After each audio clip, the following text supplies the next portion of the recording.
We are here to undertake performance evaluation for the fund for the period 2023-2024.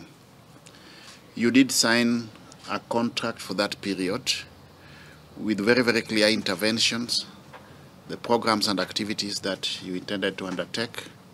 And for each and every one of those programs and activities, we had very clear expected outputs, the output indicators, and the time-bound targets.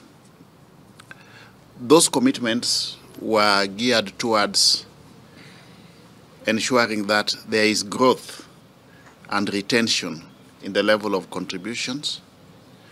You also intended to increase the coverage of informal sector through strategic alliances and partnerships. You intended to generate competitive investment returns to your members, and to facilitate efficiency and effectiveness, you needed also to re-engineer your processes by way of automation. And then, of course, you also had intentions of putting in some investment in housing programs and units. But specifically, you committed to increase the level of member contributions, enhance the coverage of employers, undertake additional registration of members, reduce the benefits processing time, and then, of course, realize a net increase in the membership funds. These are the areas that we are going to interrogate to confirm the veracity or otherwise as to the level to which the commitments that you made in the performance contract have been met. At this point in time, as you are aware, we cannot change the targets, we cannot change the indicators. So we are basically looking for the evidence of performance. We assume that everything else was held constant during the activity period.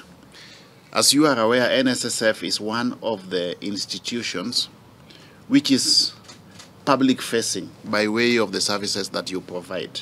You interact a lot with members of the public, and therefore the government has got a lot of interest in the efficiency and effectiveness in service provision by the NSSF, because this is one of the areas that, in the eyes of the public, will inform the performance of this government, more so with respect to the timeliness in settlement of the payments. We want this process to be as objective as possible, because at the end of the day, we are going to rank the organizations in terms of performance. And we want those who excel in performance to be at the top, those who underperform to be at the bottom with respect to those rankings. Moving forward as government also, we want to tie performance to reward.